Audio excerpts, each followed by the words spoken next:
Assalamualaikum warahmatullahi wabarakatuh, teman-teman sekalian.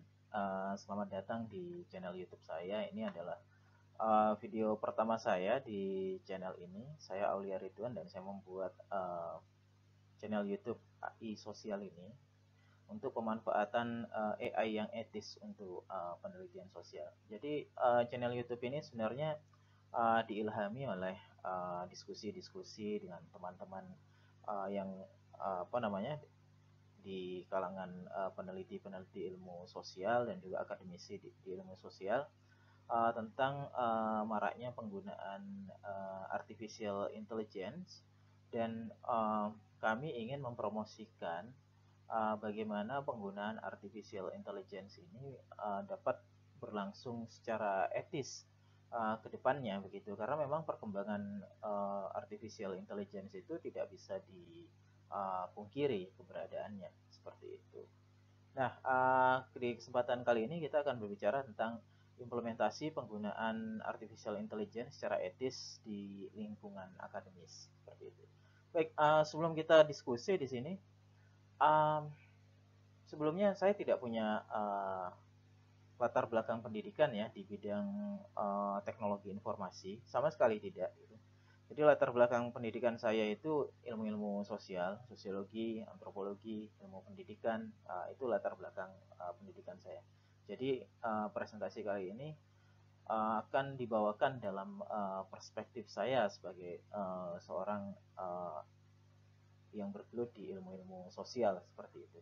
Dan tentunya ini nanti um, apa yang saya presentasikan di sini itu juga berbasis dari pengalaman-pengalaman saya dalam menggunakan artificial intelligence. Saya menggunakan ini baru beberapa bulan ya, mungkin 3 atau 4 bulan gitu secara intensif gitu.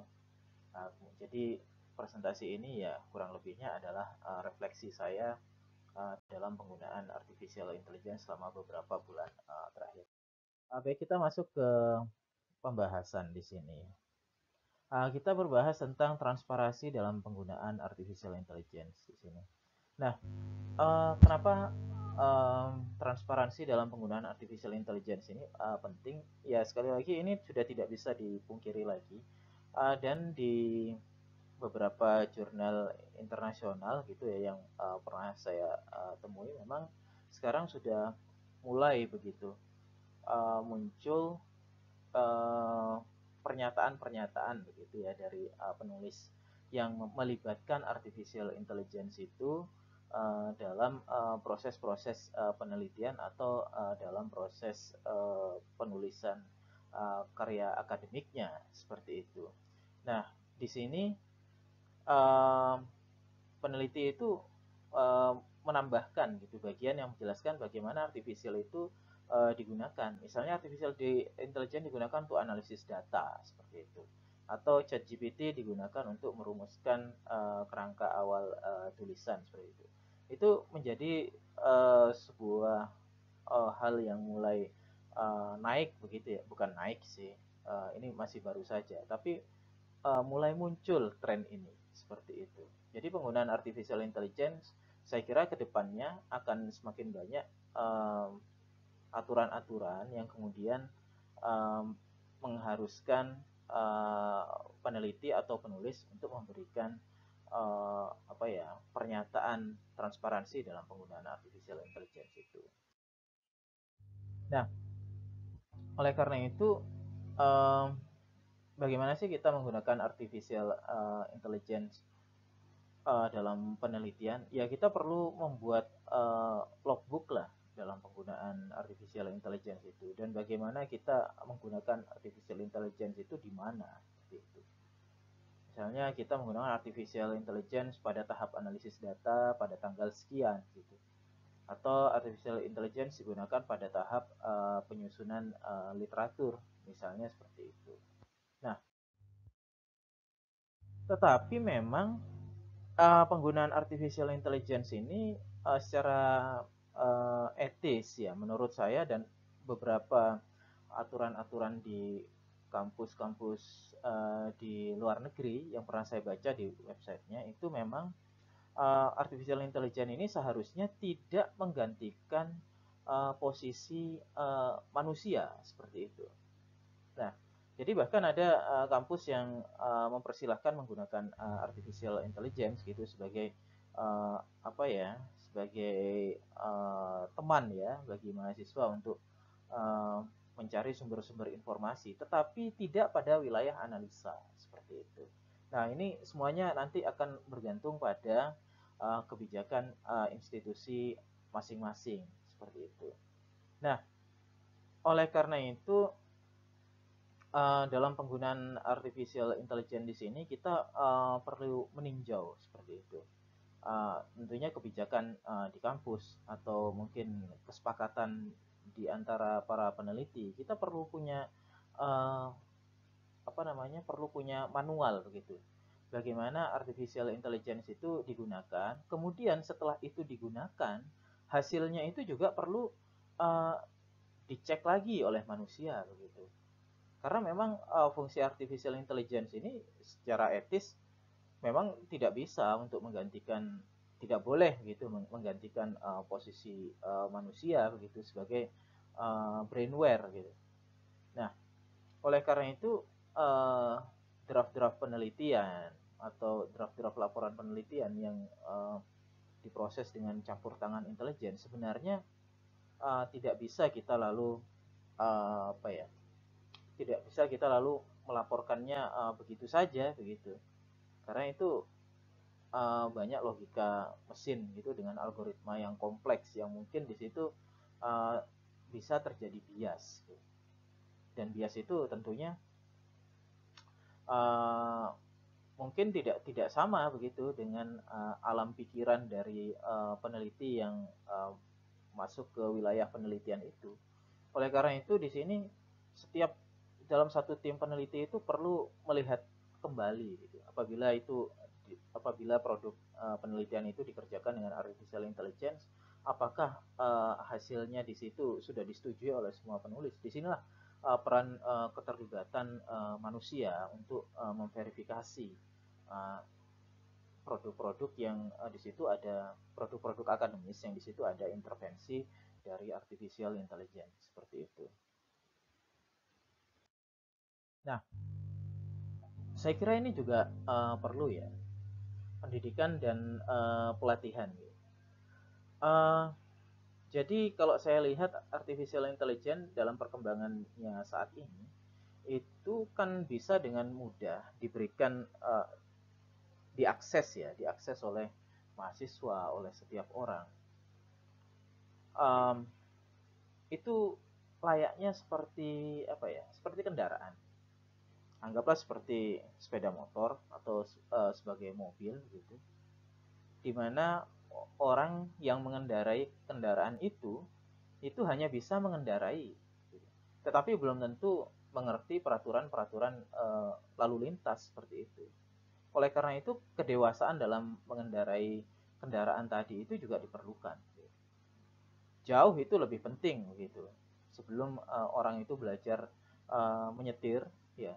Karena kalau orang nyetir mobil, kemudian orang itu tidak apa ya, tidak mengindahkan etika-etika dalam berlalu lintas misalnya, tentu saja akan timbul korban begitu. Oleh karena itu dalam penggunaan artificial intelligence saya kira sama di sini. Dalam pendidikan dan pelatihan kita kedepannya di sini atau mulai saat ini saya kira mulai perlu melatih peneliti dan mahasiswa bagaimana kita melakukan pelatihan-pelatihan menggunakan artificial intelligence itu secara etis begitu. Jadi bagaimana misalnya kita membuat pelatihan tentang bagaimana menggunakan alat-alat yang berbasis artificial intelligence itu dalam membantu kita melakukan penelitian seperti itu. Tetapi di situ peran manusianya masih tetap ada. Bukan tetap ada, harus dominan begitu tentunya. Nah, oleh karena itu selanjutnya di sini perlu kita membuat panduan penggunaan praktis dengan tips dan triks dan contoh-contoh praktis. Saya kira ini sudah mulai berkembang ke arah ini di kampus-kampus Indonesia. Nah, Yang tak kalah pentingnya juga di sini adalah pengembangan kebijakan kampus. Tadi di awal saya sudah cerita begitu. Saya sempat observasi beberapa uh, policy tentang atau kebijakan tentang penggunaan artificial intelligence gitu di kampus-kampus di luar sana begitu.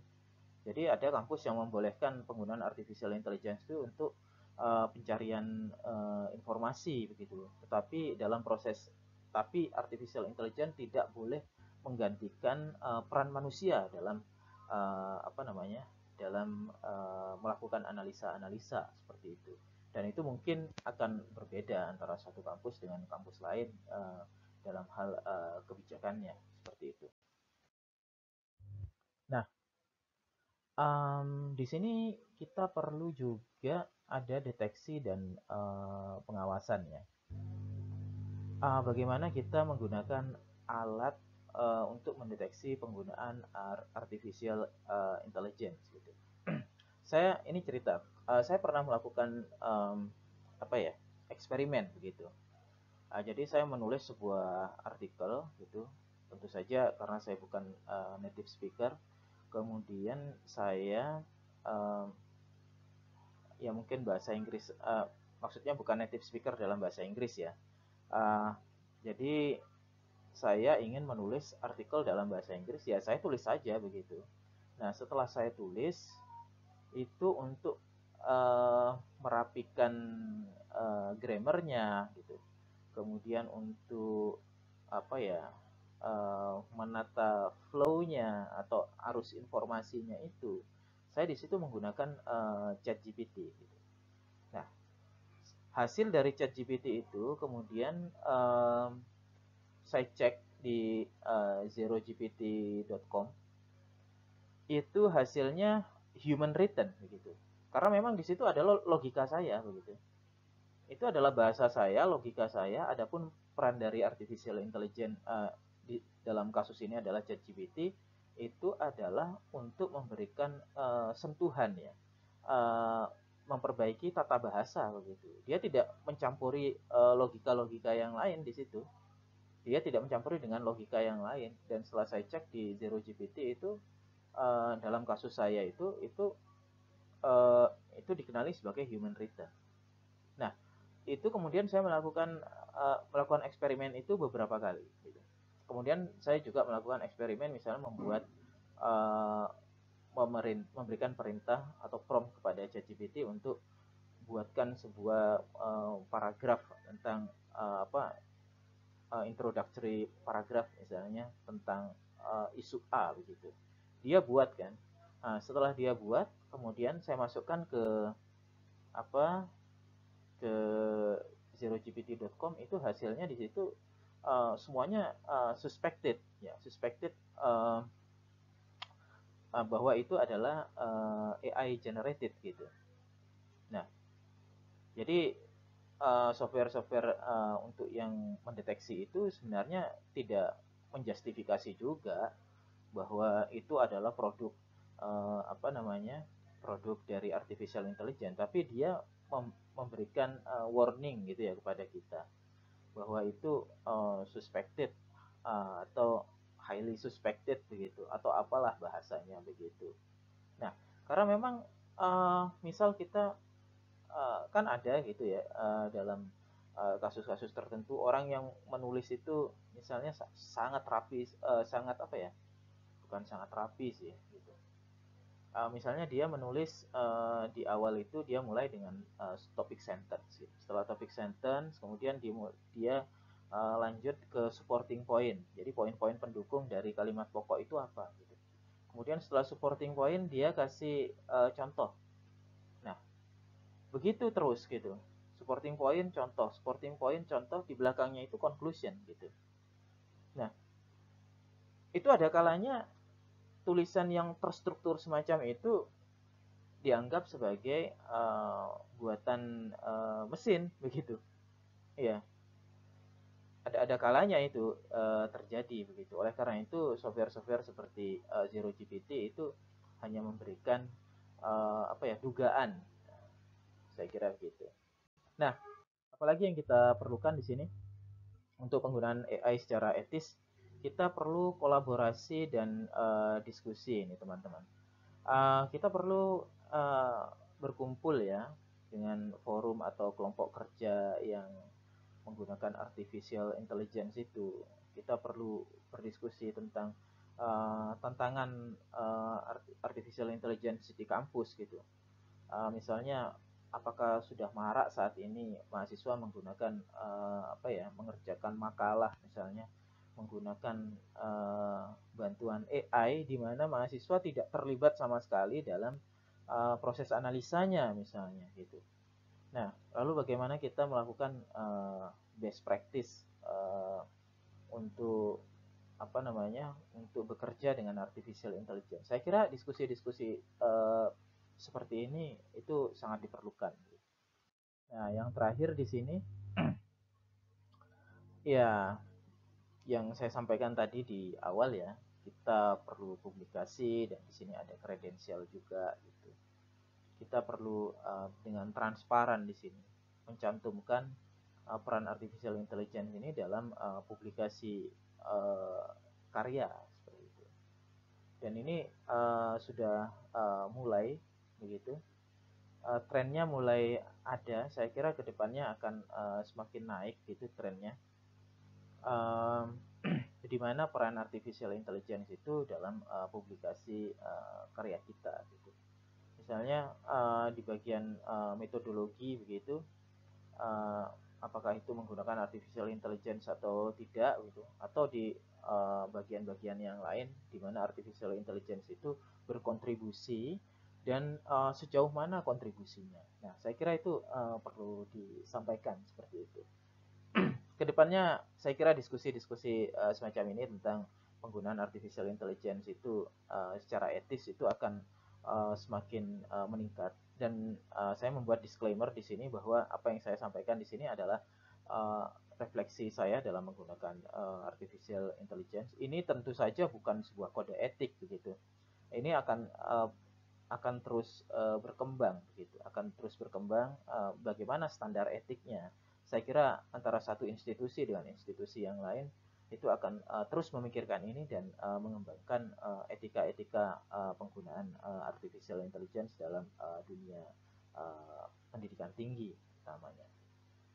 Nah, mungkinkah di sini ada lembaga pendidikan tinggi yang membatasi secara ketat gitu penggunaan artificial intelligence atau uh, malah ada yang sangat longgar begitu ya, nanti waktu yang akan menjawab.